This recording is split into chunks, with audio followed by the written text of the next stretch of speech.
Senhor, muito obrigado, porque tem lugares que só o Senhor pode nos levar. Tem experiências que só o Senhor pode nos proporcionar. E a experiência desse final de semana é a mão do Senhor que está nos proporcionando. Nós não planejamos, e mesmo que tivéssemos planejado, nós não desfrutaríamos de tantas maravilhas, do acolhimento humano, espiritual, da hospitalidade, da manifestação da Tua presença, nos cultos que temos participado desde sexta-feira. Senhor, eu quero Te agradecer por esse final de semana. Quero Te agradecer pela igreja congregacional em Piraí. Quero Te agradecer pela igreja congregacional em Vila Mori, pela vida do pastor Wilson, irmã Sandra, pela vida de Wagner e Márcia, que nos recepcionaram, que nos acolheram, que estão nos abençoando de uma forma, ó Pai, tão especial. Eu quero que o Senhor os abençoe da mesma forma como eles estão nos abençoando. Eu quero que o Senhor abençoe essa igreja da forma como eles estão nos abençoando. E agora, Senhor, me coloca em Tuas mãos. Espírito Santo, me usa. Espírito Santo, eu quero ser apenas um instrumento. Espírito Santo, me usa a despeito das minhas deficiências e limitações. Eu quero ser um instrumento para abençoar a Tua igreja com a Tua palavra, como eu estou sendo abençoado neste lugar. Todas as partes deste culto, como está me abençoando. E eu quero Te louvar por isso, e quero ser instrumento de bênção nas Tuas mãos também. Que assim seja, para a glória do Teu nome. Amém, Senhor. Abra a palavra de Deus em Ezequiel capítulo 37. Eu creio que essa é a palavra do Senhor para essa oportunidade. E estou na expectativa de que o que o Senhor ministrou ao meu coração, falou ao meu coração, obrigado, querido, vai falar ao seu coração também. Ezequiel capítulo 37. Um texto muito conhecido, fala sobre a visão de um vale de ossos secos que o profeta Ezequiel teve. E cada vez que a gente lê a palavra do Senhor, a gente se esforça, pede o Espírito Santo para fazer uma releitura, para receber novos ensinos, novas revelações, porque a palavra de Deus é muito viva e eficaz. E às vezes na leitura, ou numa primeira leitura, ou em leituras anteriores, a gente não percebe nas entrelinhas alguns ensinos preciosos, algumas revelações que vão impactar, e muito mais do que impactar, transformar as nossas vidas. Então essa é a minha expectativa. Gera essa expectativa no seu coração. Esteja dizendo aí para o Senhor: Senhor, fala comigo através da leitura e da ministração dessa palavra. Ezequiel 37, a partir do versículo 1, diz assim: veio sobre mim a mão do Senhor, e o Senhor me levou em espírito, e me pôs no meio de um vale que estava cheio de ossos, e me fez andar ao redor deles, e eis que eram muito numerosos sobre a face do vale, e estavam sequíssimos. E me disse: filho do homem, poderão viver estes ossos? E eu disse: Senhor Jeová, tu o sabes. Então me disse: profetiza sobre estes ossos e diz-lhes: ossos secos, ouvi a palavra do Senhor. Assim diz o Senhor Jeová a estes ossos: eis que farei entrar em vós o Espírito e vivereis, e porei nervos sobre vós, e farei crescer carne sobre vós, e sobre vós estenderei pele, e porei em vós o Espírito e vivereis, e sabereis que eu sou o Senhor. Então profetizei, como se me deu ordem, e houve um ruído enquanto eu profetizava, e eis que se fez um rebuliço, e os ossos se juntaram, cada osso ao seu osso, e olhei, e eis que vieram nervos sobre eles, e cresceu a carne, e estendeu-se a pele sobre eles por cima, mas não havia neles espírito. E ele me disse: profetiza ao espírito, profetiza ao filho do homem, e dize ao espírito: assim diz o Senhor Jeová, vem dos quatro ventos ao espírito, e assopra sobre estes mortos para que vivam. E profetizei como ele me deu ordem. Então o Espírito entrou neles, e viveram, e se puseram em pé, um exército grande em extremo. Hoje pela manhã, o irmão Adam me perguntou qual seria o texto, o tema dessa mensagem. Eu tinha o texto, tinha a revelação, ainda não tinha o tema, e eu querendo responder, e pensei em algo como atitudes corretas para se viver a promessa. Esse texto nos ensina, dentre outras coisas, atitudes corretas, posturas corretas, posicionamentos corretos para se viver a promessa. A nação de Israel tinha expectativa de viver a promessa de retornar à terra prometida, porque esse livro foi escrito pelo profeta Ezequiel, o profeta das grandes visões, num tempo em que a nação de Israel estava no cativeiro babilônico. E havia muita expectativa no povo, ou em parte eles já haviam perdido a expectativa de viverem a promessa de retornarem à terra prometida e continuar o projeto de Deus de se tornar uma grande nação. Às vezes assim estamos, com expectativas, ou perdemos a expectativa. Às vezes um cativeiro em alguma área da nossa vida nos visita e perdemos a expectativa de viver as promessas e os planos de Deus para as nossas vidas. Quem vive assim já viveu essa realidade. Eu já passei muitas vezes por essa realidade, de esmorecer, de me enfraquecer, ou de perder completamente a expectativa de viver as promessas do Senhor da minha vida, por várias razões, às vezes por perdas, por dores, porque ela está demorando em se cumprir. E a nação de Israel estava vivendo esse tempo, e durante esse tempo do cativeiro babilônico, esse profeta, que diferente de Jeremias, era um profeta emocionalmente instável, era reconhecido como profeta chorão. Ezequiel era alguém de emoções fortes, e para ter as visões, as inúmeras visões que ele teve, tinha que ser um profeta de emoções frias. E no capítulo 24 há uma narrativa de que ele recebeu um comando do Senhor a respeito de um ato profético, e logo após receber esse comando, a sua esposa morreu. Ele entrou em luto, e no mesmo dia ele cumpriu a vontade do Senhor. Isso me ensina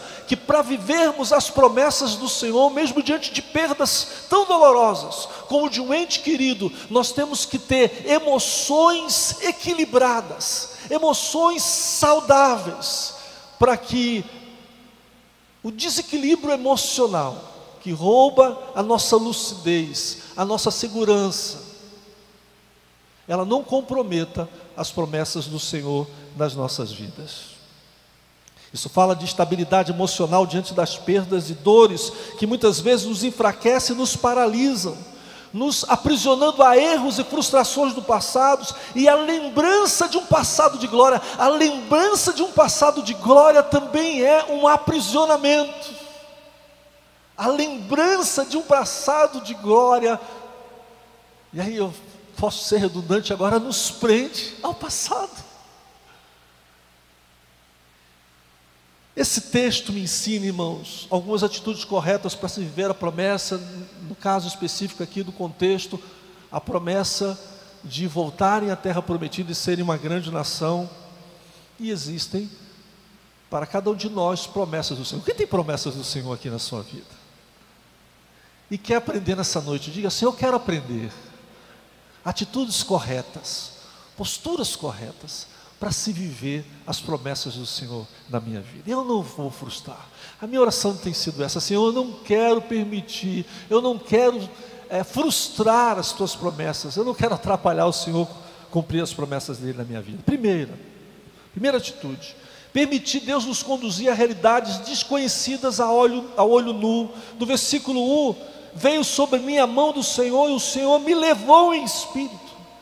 Quem levou Ezequiel àquela visão do vale de ossos secos foi o Senhor. Existem lugares, irmãos, existem territórios, existem realidades, existem lugares que só o Senhor pode nos levar para lá. Eu tenho plena convicção que foi o Senhor que me trouxe a congregacional de Piraí e da Vila Mori. Eu tenho essa convicção. Eu não poderia, pelas minhas próprias pernas, pelos meus planejamentos, no melhor dos meus sonhos, eu não me conduziria sozinho a este lugar onde eu estou me sentindo tão abençoado. Existem lugares no mundo físico, existem lugares no mundo espiritual, que só a mão do Senhor pode te conduzir. E como isso vai acontecer? Existem momentos da nossa vida, pastores, que eu fiz essa oração: Senhor, eu só vou sair desse lugar se o Senhor me pegar na mão e me conduzir. Eu não sei sozinho. Quem já viveu esse momento? Senhor, eu não sei sozinho. Eu falei hoje pela manhã que eu estou completando 30 anos de ministério pastoral e parece que eu não sei nada. Nesses últimos meses eu tenho dito: Senhor, eu quero continuar fazendo a sua obra, mas eu me sinto como se estivesse jovem, iniciando a minha carreira cristã. Eu sei que quando eu começar a exercer, eu sei que quando eu estou a voltar a exercer de uma forma mais efetiva o ministério, como eu exerci até abril desse ano, eu sei que quando eu estou pregando, o Senhor opera, mas eu sei que eu só vou mais além se Ele me capacitar, se Ele me segurar nas mãos e me levar mais além, porque existem lugares, existem coisas que eu só posso fazer se o Senhor me pegar na mão e me conduzir para lá. Eu me lembro que meu irmão, ele me ensinou a escrever. Quem teve um irmão mais velho que ele ensinou a escrever? E eu sempre tive problemas com caligrafia. Eu era daquela pessoa que para aprender, a minha mão era dura. Até hoje, quando eu vou escrever, eu gosto de escrever, né? Eu não gosto nem de digitar, eu gosto de escrever. Meus esboços é tudo escrito. E eu me lembro do meu irmão mais velho segurando a minha mão e eu fazendo resistência.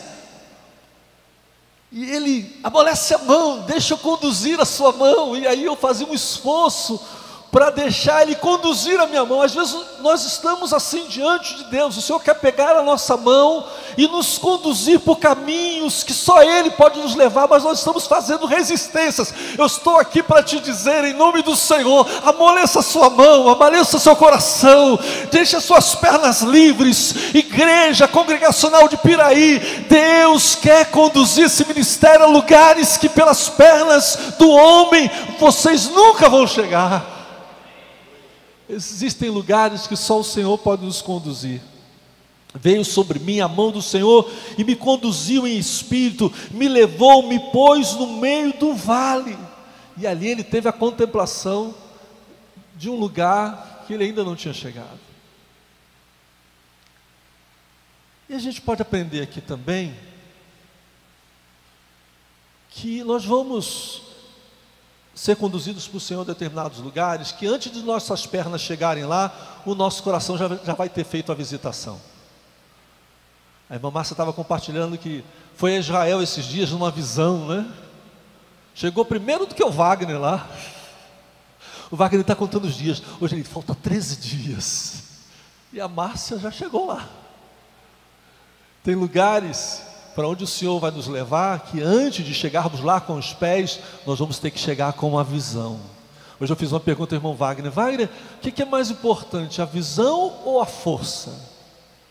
E ele pensou, a visão. Eu concordo, porque se eu não tiver forças para caminhar, mas tiver visão e enxergar algo que eu preciso acessar, eu posso pedir alguém para pegar para mim, eu posso pegar um cajado, eu posso pegar aquele lindo guarda-chuva que ganhei de presente do irmão Wagner hoje e estender e catar lá o que eu quero, mesmo não tendo força. Mas se eu não tiver visão para enxergar o que eu quero acessar, muito mais importante do que a força é a visão. Quantos estão comigo e podem dizer amém?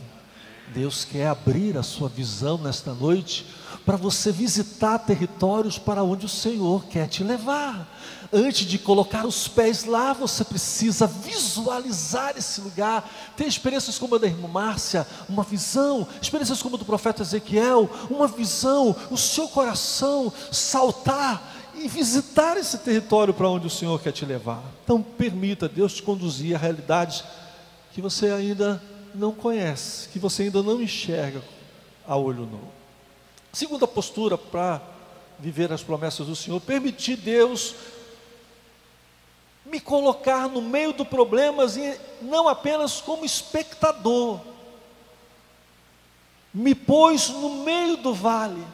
Quando eu li dessa vez esse texto, eu fiquei pensando, dessa vez Ezequiel deixou de ser um mero visionário da realidade, se é que assim eu posso dizer, um mero espectador do que estava acontecendo. Ele era o profeta das grandes visões. Ele teve a visão do cativeiro, ele teve a visão das abominações do templo em Jerusalém, ele teve a visão dos juízos de Deus sobre a nação, ele teve diversas visões, mas ele era apenas um espectador dessa dura realidade que o povo de Israel iria viver, e viveu o que foi o cativeiro. Mas nesse momento, nessa visão, mais do que espectador, ele entrou dentro da visão, ele participou ativamente da visão, deixou de ser um mero espectador para entrar dentro daquela realidade, sentir de perto aquela realidade. Me pôs no meio do vale, o pôs diante daquela realidade que precisava ser mudada. Quantas vezes, irmãos, nós estamos apenas como meros espectadores de realidades que precisam ser transformadas dentro das nossas casas, dentro dos nossos bairros, das nossas nações e das nossas congregações. E às vezes espectadores que estão torcendo, isso já é boa coisa, torcendo para a realidade mudar, às vezes orando para a realidade mudar, mas ainda assim como meros espectadores. Às vezes estamos fazendo orações contrárias, às vezes somos a torcida contrária, por razões que eu não quero abordar aqui, mas se esse ensino te cabe, o Espírito Santo vai te esclarecer. Às vezes somos aquela torcida do contra, estamos na expectativa e às vezes até torcendo. Alguns ministérios foram formados a partir da nossa igreja, e os irmãos que permaneceram conosco nesses últimos 7 anos, até eu encerrar o ciclo como pastor presidente desta igreja, não ficaram muito satisfeitos com a saída desses irmãos para a formação de novos ministérios, e esses irmãos, vez por outra, pegavam esses irmãos torcendo para que os novos ministérios não dessem certo. Se criou uma espécie de rixa entre os que saíram e entre os que ficaram. Isso era muito desconfortável. E eu me lembro que numa reunião onde eu percebi isso, recebi um comando de Deus: você precisa de alguma forma tomar alguma iniciativa para parar essas picuinhas, para parar esses comentários, esses sentimentos, essa torcida de lá, que aqui as coisas não dê certo, e a torcida de cá, que lá as coisas não deem certo. E aí eu recebi o comando de Deus de visitar cada um dos ministérios que foi formado, e em meu nome, em nome da igreja, pedir perdão aos ministros que formaram esses novos ministérios e estas igrejas. Foi um momento muito tremendo, fazendo valer o que eu acredito que essa igreja já aprendeu em algum momento: no reino do Espírito não existe ofensor nem ofendido, existe apenas perdoador. Então não tem quem está certo, quem está errado, quem está menos errado, quem está menos certo ou mais certo, existe apenas perdoador. E aquilo de alguma forma trouxe uma restauração. Pelo menos não ouvi mais comentários da torcida de que alguma coisa deveria dar errado.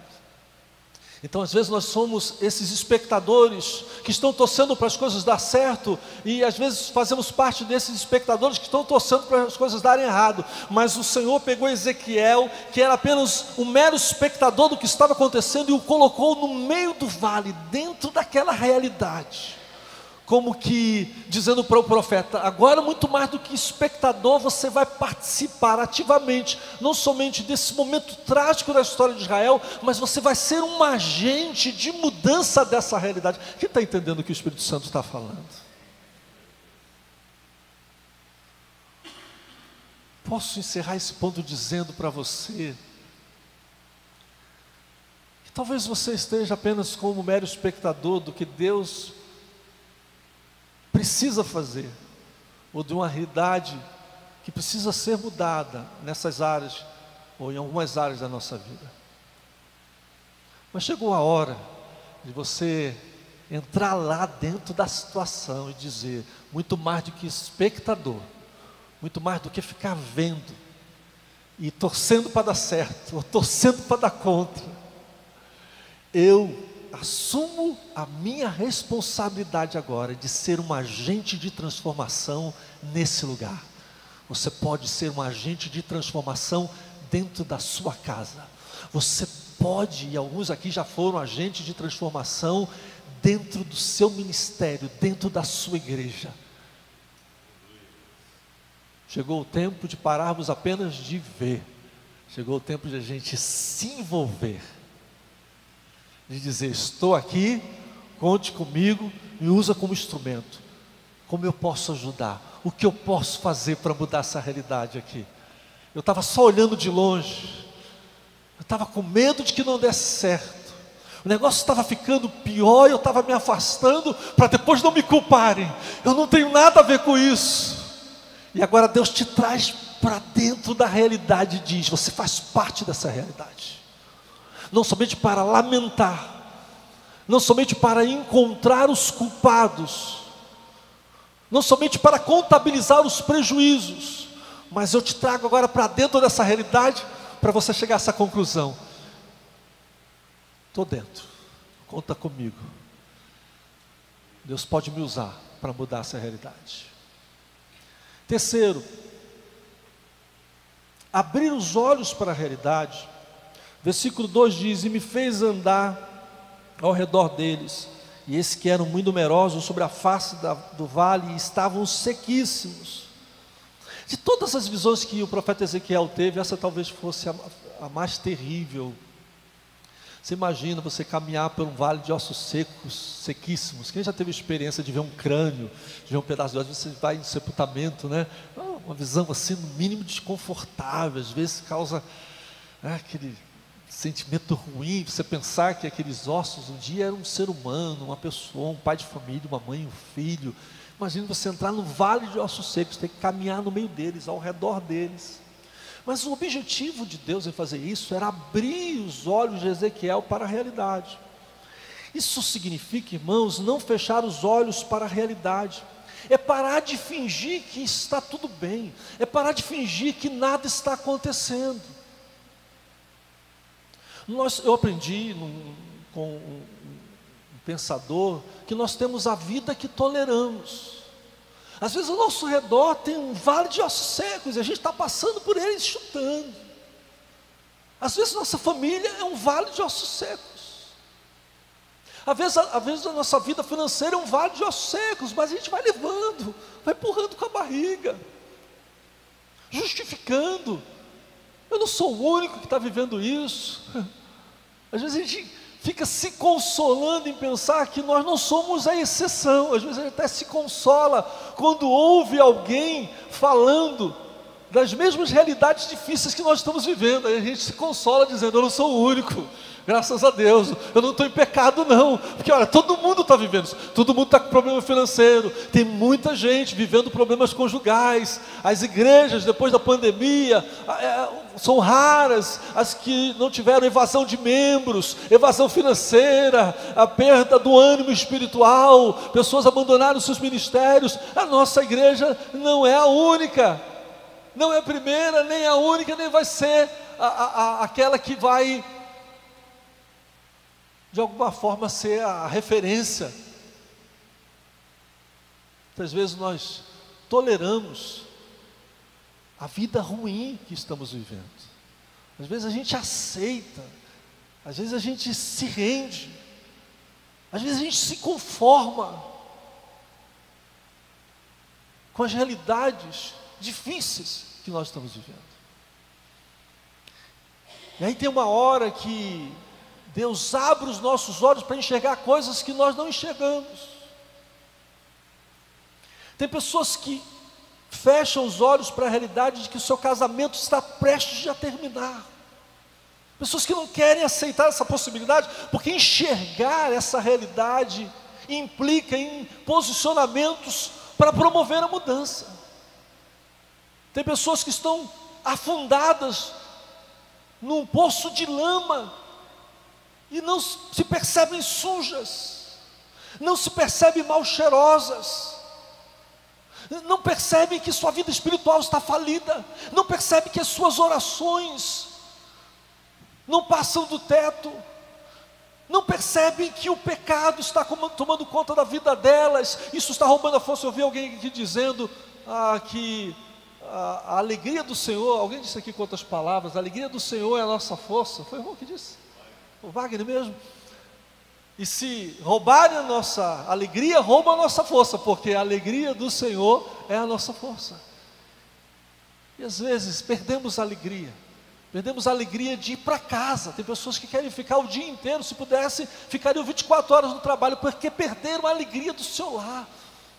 Perderam o prazer de conversar com o cônjuge, perderam o prazer de passar tempo com o filho, perderam o prazer de estar na casa do Senhor, perderam o prazer de adorá-lo, perderam o prazer de servi-lo, mas estão como que empurrando com a barriga, não se dão conta. Aí tem um momento que Deus abre os nossos olhos para enxergarmos a triste realidade que nós vivemos. Para quê? Para nos tirar da zona de conforto. Ezequiel, eu te trouxe para essa visão, eu te coloquei dentro dessa visão, agora eu vou te fazer andar por esses ossos, para você enxergar a tua real situação. Irmãos, às vezes nós não queremos enxergar a nossa real situação, porque talvez isso vai nos trazer um confronto que nos chama à responsabilidade. Isso nos leva a pensar também que nós precisamos permitir Deus nos provocar. Acho que Deus provocou Ezequiel a ser agente de mudança. No versículo 3 ele disse: filho do homem, poderão viver esses ossos? Acho que Deus dá uma provocada em Ezequiel aqui. Ezequiel, poderão viver esses ossos? Eu te coloquei, eu abri os seus olhos para essa realidade, eu te coloquei dentro dessa realidade. Você está consciente dessa realidade, você estava adormecido, acomodado, aceitando essa realidade, esperando, sem tomar iniciativas, que um dia, quem sabe com a ação de Deus, as coisas iriam melhorar. E às vezes perdemos tempo com isso, até desperdiçamos orações com isso, pedindo para Deus mudar a realidade que Ele está dizendo: é você que vai ser o agente dessa mudança. A minha parte eu posso fazer, mas se você tomar a iniciativa. Então nós precisamos permitir Deus nos provocar a sermos agentes de mudança. Deus provoca Ezequiel perguntando: poderão viver estes ossos, Ezequiel? E Ezequiel respondeu: tu sabes, Senhor. Sabe o que eu aprendo aqui? Deus sabe o que pode fazer, mas nós sabemos o que Deus pode fazer por nós e através de nós. Ezequiel, poderão viver esses ossos? Deus queria a resposta de Ezequiel.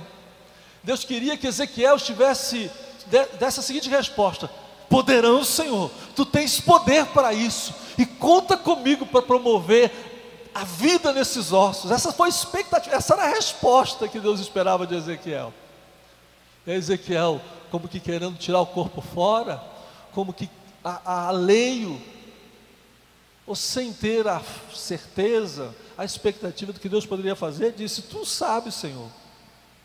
Deus sabe o que pode fazer, mas nós sabemos o que Deus pode fazer por nós e através de nós.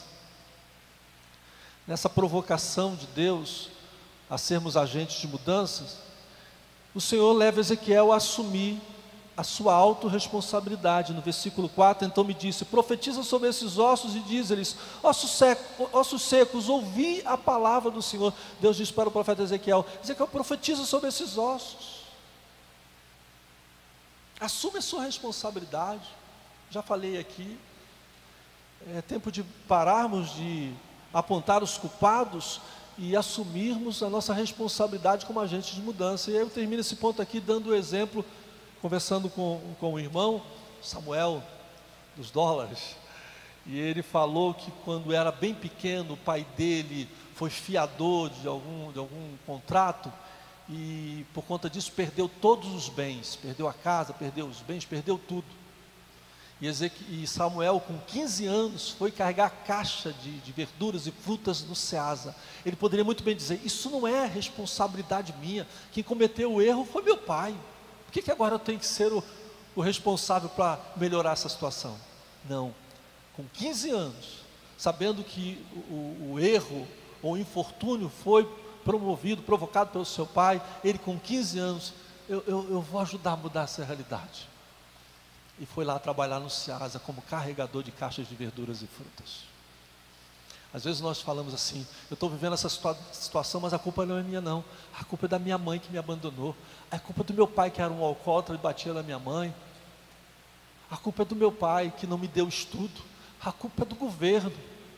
Essa economia está desse jeito, é culpa do governo. Esses problemas que estão ao meu redor não é minha culpa. Tudo bem, não é sua culpa, mas é a sua responsabilidade de mudar essa situação. Ou ficar apenas dizendo: a culpa não é minha, a culpa é do meu pai, a culpa é da minha mãe, a culpa é do meu irmão, a culpa é do meu pastor, a culpa é da minha ovelha, a culpa é do presidente. Ou apenas ficar culpando as pessoas vai promover as mudanças. O que vai promover as mudanças é o fazer, atender essa provocação de Deus. Profetiza, Ezequiel, profetiza sobre esses ossos. Israel não está no cativeiro por sua culpa. Não era você que era idólatra, mas você pode ser instrumento nas minhas mãos para tirar o povo de Israel do cativeiro. Diga para o irmão que está do seu lado com carinho: você pode ser um agente de mudanças poderoso na vida da sua igreja, dentro da sua família, para promover a união. O pastor que falou sobre união agora há pouco aqui. Opa, união difícil, né? Essa foi uma outra postura que Deus esperou de Israel. Eu leio no versículo 15 assim: veio a mim a palavra do Senhor dizendo: tu, pois, ó filho do homem, toma um pedaço de madeira e escreve nele: por Judá e pelos filhos de Israel, seus companheiros. E toma outro pedaço de madeira e escreve nele: por José, vara de Efraim, e por toda a casa de Israel, seus companheiros. E ajunta um ao outro, para que se unam e se tornem um só na tua mão. E quando te falarem os filhos do teu povo dizendo: não nos declararás o que significam estas coisas, tu lhes dirás: assim diz o Senhor Jeová, eis que eu tomarei a vara de José, que esteve na mão de Efraim, e das tribos de Israel, suas companheiras, e as ajuntarei à vara de Judá, e farei delas uma só vara, e elas se farão uma só na minha mão. Você já lembra de um texto que diz: o reino dividido não subsiste? Israel, quando foi para o cativeiro, era uma nação dividida. Houve um momento da história de Israel que, por conta dos pecados de Salomão, o reino de Israel se dividiu em reino do norte, 10 tribos, reino do sul, 2 tribos. E eu acredito que essa desunião da nação de Israel enfraqueceu a nação. E quando Israel foi visitado pelos países vizinhos, pelas nações vizinhas, quando Israel foi levado em cativeiro pelas nações vizinhas, isso aconteceu também porque Israel era uma nação dividida e enfraquecida. Um reino dividido não subsiste. Então é tempo de deixarmos de lado as diferenças e nos unirmos de novo em prol de um só propósito. Era isso que Ezequiel profetizou aqui. Ezequiel estava dizendo com outras palavras: vai chegar um tempo que não vai haver mais divisão em Israel, não vai haver mais reino do norte, nem reino do sul, não vai ter mais os de Paulo, nem de Apolo, não vai ter mais aqueles que querem caminhar nessa direção ou naquela direção. Seremos um só corpo no Senhor, caminhando numa mesma direção. É tempo de deixarmos as diferenças de lado, baixarmos as guardas e nos reconciliarmos. Sandra falou hoje de manhã que aonde há comunhão, aí o Senhor ordena a sua bênção. Casais, deixem as diferenças diante do altar do Senhor nessa noite. Voltem a se unir e vocês vão viver a lua de mel dos seus sonhos. Igreja do Senhor, deixem de lado os motivos que muitas vezes nos separam uns dos outros, e assim a gente se enfraquece. Foi cantada agora há pouco uma canção que cantava muito quando chegamos em colégio, né? E que nessa união, é nessa união, Deus só vai nos abençoar, como diz essa canção, Deus veio nos abençoar se houver uma plena união. E essa união vai nos levar a um outro posicionamento, estou chegando ao final aqui, que é obedecer o comando do Senhor. Então profetizei como se me deu ordem, e houve um ruído enquanto eu profetizava, e eis que se fez um rebuliço, os ossos se juntaram, cada osso ao seu osso. Uma ordem absurda, né? Como aquela ordem que Deus deu para os serventes da festa de casamento em Caná da Galileia, trazer água, estava precisando de vinho, e Jesus manda trazer água, mas os serventes obedeceram, e foram os primeiros a verem o primeiro milagre de Jesus. Os que servem obedecendo ordens do Jesus são os primeiros a ver milagres. Quer ver milagres na sua vida? Obedeça aos comandos do Senhor, mesmo que lhe pareça loucura, mesmo que lhe pareça absurdo. Me lembro de Naamã, que recebeu o comando de ir a Israel, e chegando lá, ele recebeu o comando do profeta Eliseu de se jogar nas águas barrentas do Jordão, e ele questionou o profeta: mas eu tinha rios melhores lá na minha terra, por que eu tenho que mergulhar nesse rio, e ainda 7 vezes? E ele foi encorajado pelos seus servos a obedecer o comando do profeta, que era um comando do Senhor, e mergulhou, se desfez do seu orgulho, porque muitas vezes nós recebemos comandos de Deus que mexem com o nosso orgulho. Se Deus te mandou pedir perdão, peça. Se Deus está te dando o comando de perdoar, perdoe. Se Deus está te dando o comando de caminhar mais uma milha, caminhe. Se Deus está te dando o comando de dar mais uma chance para você mesmo, de perdoar a si mesmo, se dê mais uma chance. Às vezes Deus nos dá ordens absurdas e nós questionamos, porque não acreditamos no que Ele pode fazer se nós obedecermos. A gente já está acostumado com essa passagem, mas para Naamã foi absurdo aquele comando. Mas imagine a reação de Naamã quando ele levantou das águas e estava completamente curado daquela lepra. Ele deve ter falado: quão tolo eu fui. Se nós acreditássemos de fato no que Deus pode fazer por nós, nós não questionaríamos o seu comando.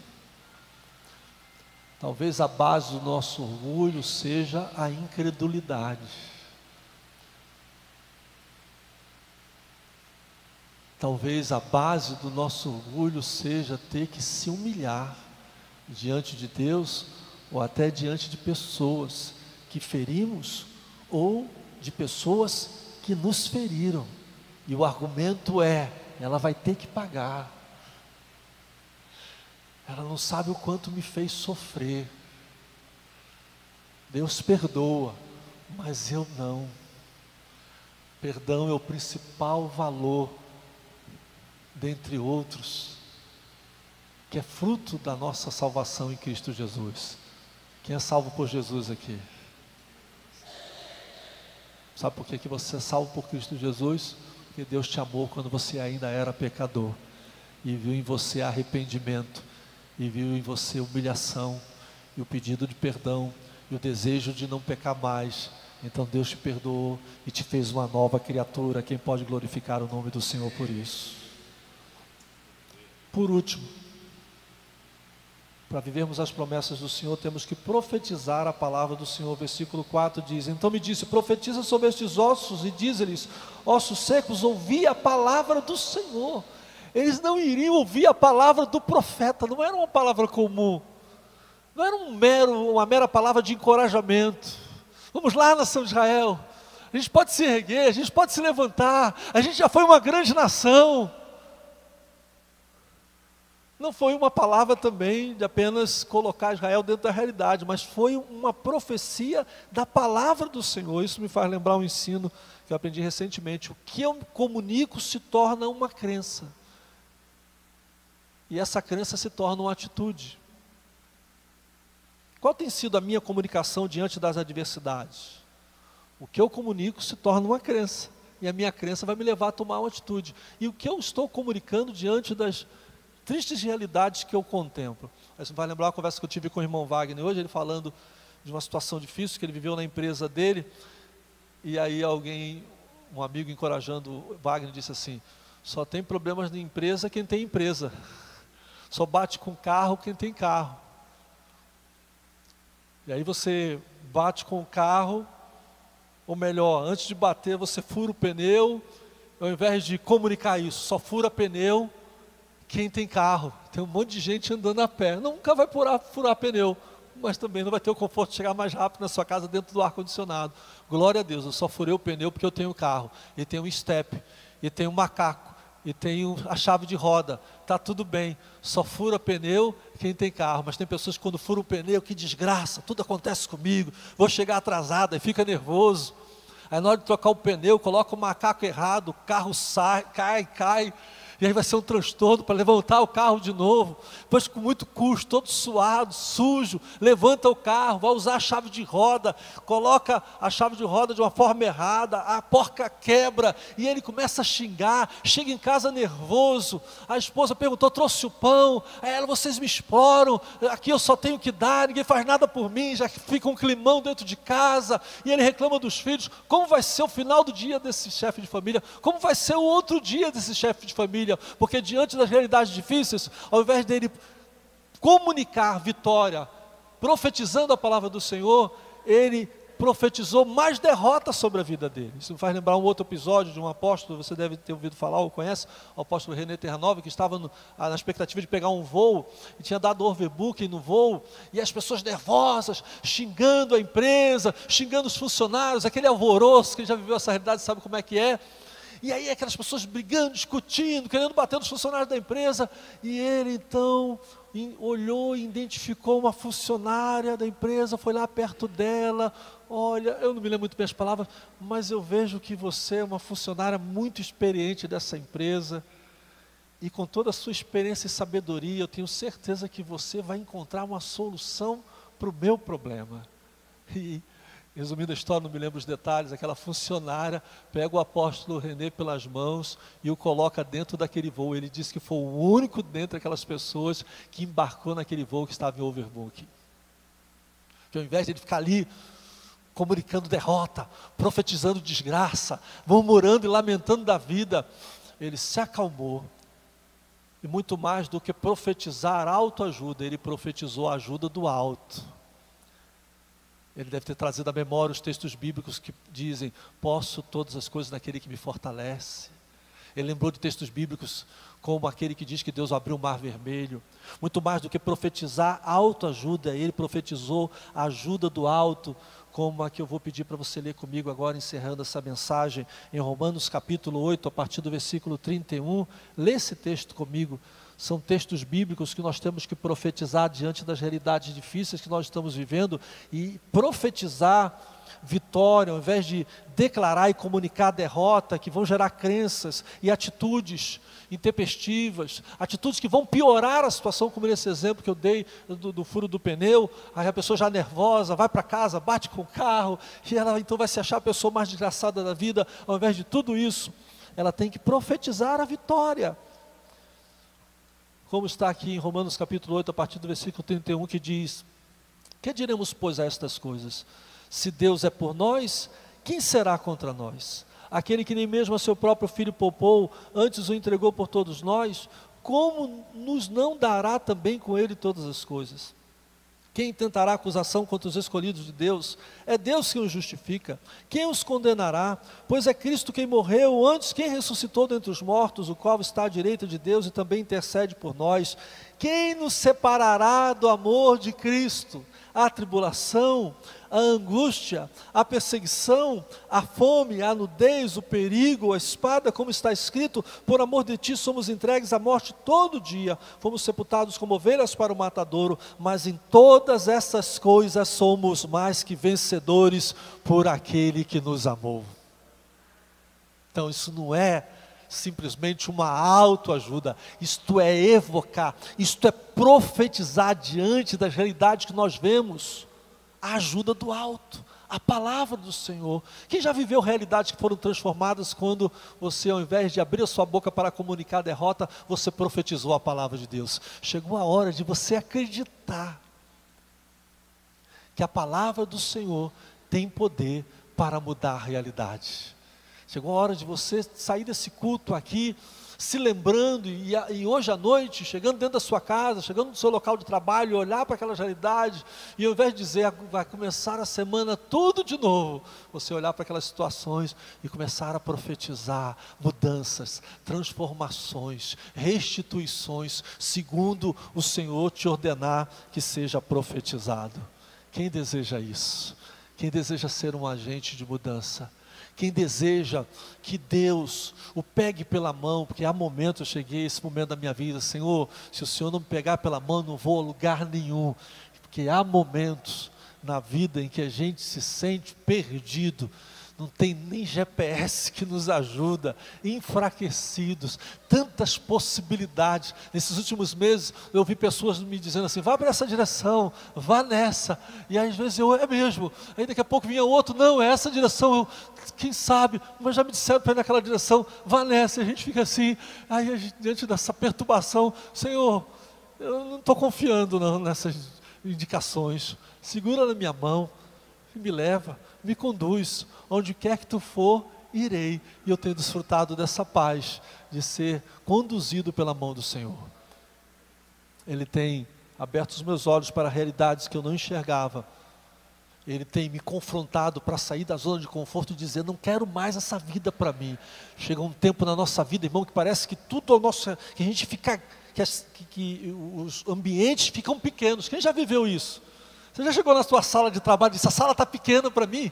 Você já chegou dentro da sua igreja e disse, essa igreja está pequena para mim, eu preciso ir para novos territórios, não deixar a congregação, mas fazer a obra do Senhor em outros lugares, ampliar o seu ministério, ampliar o seu raio de ação. Tem momentos na nossa vida que o nosso bairro fica pequeno, que a nossa casa fica pequena, e a gente quer, porque houve uma expansão por dentro, e a gente se sente como que encaixotado, a gente quer expandir o mundo ao nosso redor, e esse mundo só vai expandir se a gente assumir a nossa responsabilidade como agente de mudança, promovendo a comunhão da igreja, a comunhão do lar, obedecendo os comandos do Senhor, por mais loucuras que parecem, e profetizando a palavra do Senhor, porque a profecia da palavra do Senhor, não uma particular profecia, mas a profecia da palavra de Deus, ela muda destinos, transforma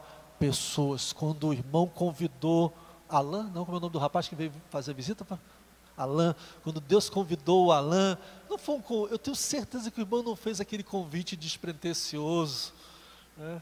Aquele convite, entrega um folheto assim, o cara está ali por obrigação, tem que entregar todos os folhetos. Não acredito que o irmão deve ter olhado para os olhos dele, e entrado na alma dele e dito, Alain, vem nos fazer uma visita no próximo culto. Muito mais do que um convite, foi uma profecia que entrou na alma de Alain, e o convenceu para estar aqui. Ele se convenceu em paz, não foi mais aquele que disse, qualquer dia eu vou lá. Ele foi convencido pela palavra profetizada sobre a sua boca. Eu termino só dando um exemplo do poder da palavra. Estava passando um momento de muito desânimo, não acreditando que Deus podia me usar como já me usou. E aí tem um pastor, amigo meu, que eu já fui pastor dele, já fui discipulador dele. Hoje ele é mais meu pastor, mas é meu discipulador do que eu sou dele. Agora há pouco, antes de sair da casa do Wagner, ele me mandou uma mensagem. E ele falava, pastor, me leva para o café de pastores. Me leva para o café de pastores. Aí eu cheguei a levá-lo para um café ou dois de pastores. Toda vez ele, pastor, me leva para o café de pastores. Me leva para, assim, clamando a restituição de um tempo que eu cuidava dele, que eu era mentor, discipulador da vida dele. E eu desanimado e tal. Ele, pastor, me leva. E aquilo me confrontava, pastor, me leva para o café de pastores e tal. Aí teve uma vez que ele falou, pastor, me leva para o café de pastores. Mas o que eu queria mesmo é que o irmão promovesse esse café, porque é uma fonte de água viva, pronta para jorrar na sua vida. Irmãos, tirou a pedra da fonte ali, o negócio voltou a brotar de novo. Eu falei, amém, pastor Ricardo, eu vou fazer esse café. E aí eu marquei o café, foi um excelente número de pastores, foi uma reunião abençoada, ministramos uma palavra abençoada, porque aquele pastor, ao invés de aceitar o meu desânimo e simplesmente ficar me encorajando a levá-lo para o café, mesmo me vendo enfraquecido, ele disse: pastor, que eu queria mesmo que o irmão fizesse esse café, porque há uma fonte de águas vivas pronta a jorrar da vida do irmão. Ele ainda acrescentou: quero beber dessa água. Eu falei: então eu tenho ainda dessa água, eu não estou enxergando, mas ele ainda consegue enxergar que há água em mim, e através daquela profecia eu voltei a enxergar a água da vida em mim. Então olhe para o seu irmão e enxergue nele a vida de Deus. Olhe para a pessoa do seu lado e profetiza que há a vida de Deus nele. Ainda há algo para Deus fazer através da vida dele, ainda há algo poderoso que Deus quer restituir nesse ministério. Não olhemos com olhos naturais, porque ele não olhou para mim com olhos naturais, senão ele enxergaria desânimo. Ele olhou para mim com olhos espirituais e enxergou mais além, enxergou uma fonte de água que estava lá tapada pelos desânimos e pelas frustrações. E quando ele liberou aquela palavra, as pedras, os entulhos foram removidos e a fonte voltou a jorrar. Há uma fonte de vida de Deus pronta para voltar a jorrar em você. Há um avivamento pronto a ser restituído na sua vida, dentro da sua casa. Você vai voltar a orar fervorosamente, você vai voltar a ter paixão pela palavra de Deus, você vai voltar a chorar na presença do Senhor. Um simples aviso aqui vai levar você a glorificar o nome do Senhor. Uma criança ministrando uma canção vai levar você, como eu estava agora há pouco ali no culto, minhas pernas estavam bambeando, e eu disse: talvez as pessoas não estejam percebendo, mas eu volto a sentir a presença de Deus como eu sentia antes. Um avivamento é uma realidade de novo na minha vida. Eu voltei a ser apaixonado pelo Senhor, pela sua palavra, como era antes. Eu voltei a ter coragem para ministrar a palavra de Deus, acreditando que ela vai muito mais além do entendimento humano, mas ela vai entrar na alma das pessoas e vai promover uma mudança. Eu sei que talvez meus olhos não estejam vendo essa mudança, mas quando eu voltar aqui, eu vou ouvir testemunhos do que Deus fez, das realidades que você está vivendo, não através da pessoa que você está esperando que assuma as responsabilidades porque foi o culpado dessa realidade, mas você vai dizer: parei de apenas ser um observador e me coloquei à disposição de Deus para ser um agente de transformação. Que assim seja, para a glória do nome do Senhor. Igreja Congregacional da Vila Muril, obrigado, muito obrigado. Espero poder ter abençoado vocês como eu estou sendo abençoado nesta noite. Espero poder voltar aqui em breve para louvar ao Senhor com os irmãos. Amém. Glória a Jesus.